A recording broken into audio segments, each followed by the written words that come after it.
Un jeune homme est avec un groupe d'amis en train de déjeuner dans la cafétéria de leur université. Ses amis discutent et rient, mais ils remarquent bientôt que le jeune homme n'a presque pas dit un mot. Il semble distrait par quelque chose. Une jeune femme est assise à quelques tables plus loin. Elle mange seule, et en fait, toute la table autour d'elle est vide.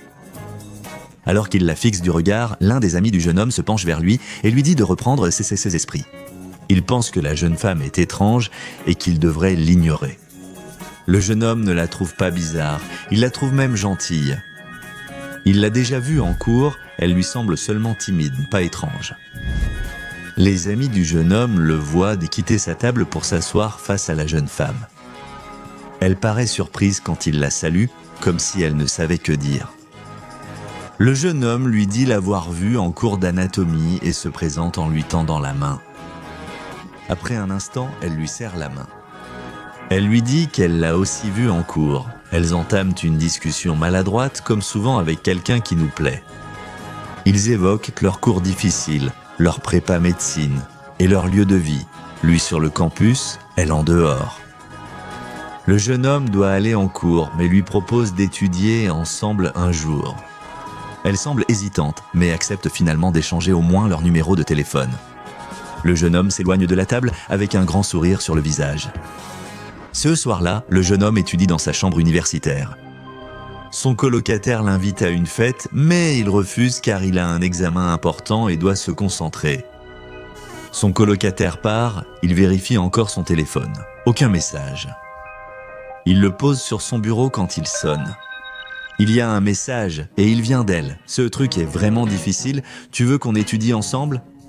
Le jeune homme est excité, bien sûr qu'il veut étudier avec elle. Chez elle, génial ? Le jeune homme ne perd pas de temps. Il attrape sa veste et se livre, puis il sort.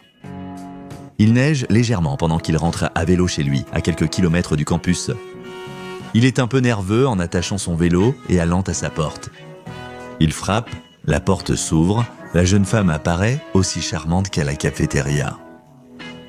La jeune femme l'invite chez elle, lui offre un verre de vin, puis il s'installe pour étudier.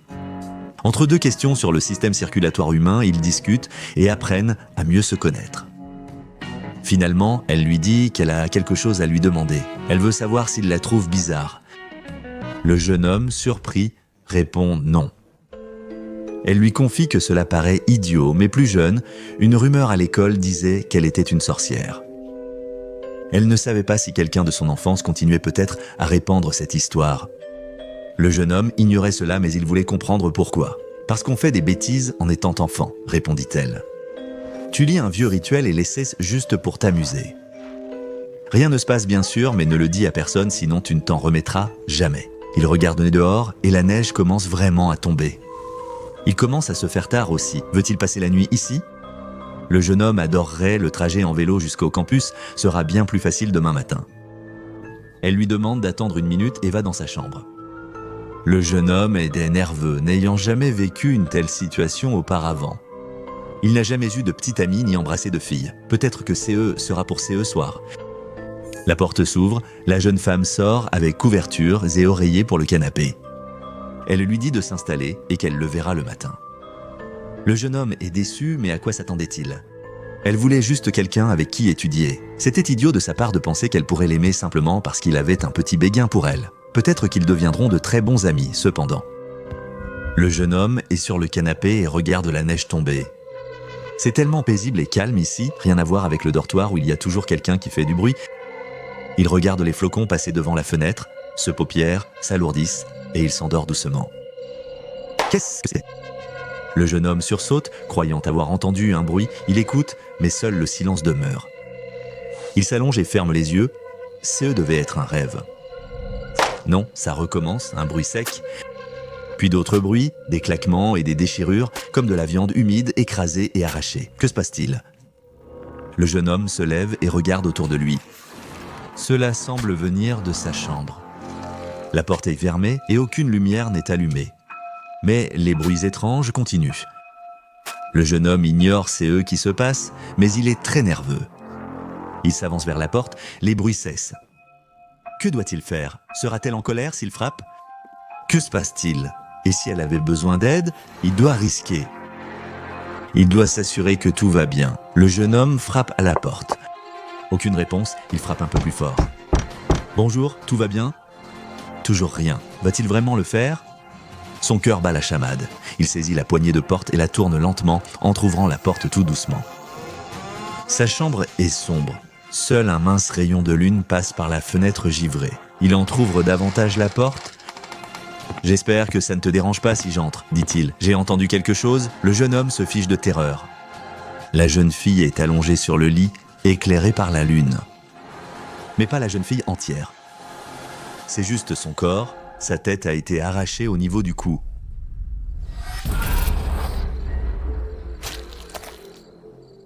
Malheureusement, cet étudiant ne prendra jamais d'avance en cours d'anatomie, car même quelque chose d'aussi innocent qu'une séance d'études peut rapidement mal tourner lorsque votre partenaire est la créature étrange et dangereuse que beaucoup appellent la Penanggalan, mais que la fondation SCP connaît mieux sous le nom de SCP-1060.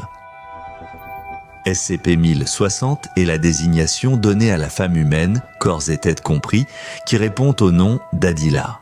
Lors des entretiens avec le sujet, elle a déclaré avoir 22 ans et elle parle couramment le malais avec une certaine maîtrise de l'anglais malaisien, qui est une forme d'anglais combinant, sans surprise, des éléments de l'anglais britannique et du malaisien. Le sujet a indiqué aux intervieweurs qu'elle est formée comme infirmière en obstétrique, également appelée obstétrique, un type d'infirmière spécialisée dans les soins aux femmes et aux fœtus pendant la grossesse, le travail et l'accouchement. À première vue, il semblerait que SCP-1060 soit une jeune femme tout à fait normale, et c'est vrai, mais seulement pendant la journée. La nuit, SCP-1060 subit des changements assez étranges dans sa physiologie. Environ 80 minutes après que SCP-1060 s'endort le soir, sa tête et plusieurs organes internes, dont le cœur, les poumons, le foie et la majeure partie du système digestif, se séparent physiquement du reste de son corps. Cela se produit avec un mouvement brusque qui arrache la tête et les organes du corps, laissant un grand trou béant dans le cou du sujet. La tête désormais détachée et les organes qui la suivent commencent à léviter grâce à un processus qui n'a pas encore été expliqué par les chercheurs de la Fondation SCP. Ils commencent à flotter dans la pièce où ils se trouvent, tandis que d'autres changements physiques surviennent. La langue du sujet augmente de taille pour atteindre environ 22 cm de longueur et commence à s'agiter dans l'air, un peu comme le fait un serpent. Les canines supérieures et inférieures du sujet augmentent également en taille et en acuité, tandis que le corps, auquel sa tête était autrefois fermement attachée, reste allongé dans la même position qu'au moment où la tête s'est détachée. En présence de nourriture, SCP-1060 utilise ses intestins pendants comme membre préhensile pour porter la nourriture à sa bouche, où il la déchire avec ses dents acérées. Une fois qu'il a fini de se nourrir, la tête désincarnée trempera ses organes exposés dans une bassine de vinaigre de vin de riz. L'exposition des organes au vinaigre a un effet immédiat, les faisant rétrécir de taille, de sorte qu'ils peuvent ensuite rentrer dans l'ouverture du cou, exposés du corps sans tête en attente, et être remis dans la cavité corporelle. La tête semble alors se rattacher parfaitement au corps, la langue et les dents reprennent leur taille normale, et il ne reste aucune trace indiquant que la tête de CE corps flottait seule il y a quelques instants. SCP-1060 affirme ignorer tout cela et insiste dormir normalement. Ignorant totalement sa situation, elle insiste pour sortir de la détention de la Fondation et demande souvent à contacter sa famille. Jusqu'à présent, ces deux demandes ont été refusées. Une tête s'arrachant de son corps la nuit et volant avec ses organes exposés est déjà une image très troublante, mais CE n'est qu'une partie de CE qui rend SCP-1060 vraiment terrifiant. Tout comme le décrivent de nombreuses légendes et mythes malais, les mets préférés de cette créature sont les enfants et les fœtus non nés portés par des femmes enceintes. La Fondation a appris CE fait lors d'un incident particulièrement troublant, désigné SCP-1060-1A. Au cours de cet incident, une chercheuse qui était dans son 2e trimestre de grossesse est entrée dans la chambre de confinement de SCP-1060 alors qu'il était engagé dans son comportement nocturne afin de remplir le bassin de vinaigre qui lui permettrait de retrouver sa forme humaine complète. SCP-1060, qui n'avait jamais été agressif avec le personnel, a immédiatement attaqué la chercheuse dès son entrée dans la chambre.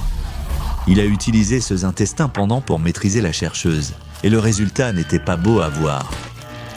Malheureusement, ni la chercheuse ni le fœtus qu'elle portait n'ont survécu. Après cet incident, les procédures de confinement de SCP-1060 ont été modifiées. Le personnel enceinte ou suspectant de l'être ne peut plus entrer dans la chambre de confinement durant le cycle nocturne. Bien que les origines de SCP-1060 et la manière dont cette jeune femme a acquis CES propriétés anormales soient inconnues, de nombreux récits, principalement issus du folklore malaisien, décrivent une créature assez similaire. Connue sous le nom de Penanggalan, c'est une créature semblable à un vampire, mais avec une différence essentielle. Ce monstre a choisi de devenir CU qu'il estimated. Les mythes malaisiens racontent qu'il existe une méthode utilisée par certaines femmes pour devenir Penanggalan, où elles méditent tout en prenant un bain rituel dans du vinaigre. Tout leur corps doit être submergé à l'exception de leur tête, et grâce à un processus de magie noire, elles acquièrent la capacité de détacher leur tête de leur corps et de se transformer en quelque chose qui ressemble beaucoup au SCP-1060. Certaines interprétations modernes de la légende la décrivent non pas comme un choix, mais comme une malédiction, ou comme le résultat d'une rupture d'un pacte démoniaque, mais elles aboutissent toutes au même résultat pour la femme concernée. Alors que les chercheurs de la Fondation SCP continuent d'étudier cette entité anormale, à la fois étrange et très dangereuse, elle est maintenue en permanence dans une cellule d'observation et de détention humanoïde au site 33.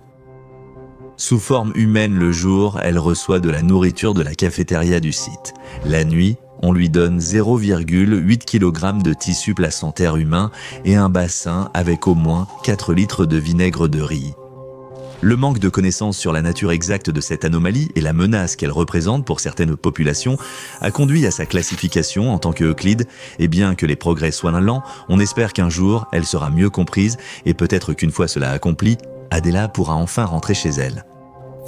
Consultez le dossier SCP-015 Italie le croque-mitaine pour découvrir une anomalie à la fois pitoyable et redoutable. Abonnez-vous et activez les notifications pour ne rien manquer lors de nos explorations des archives secrètes de la Fondation SCP.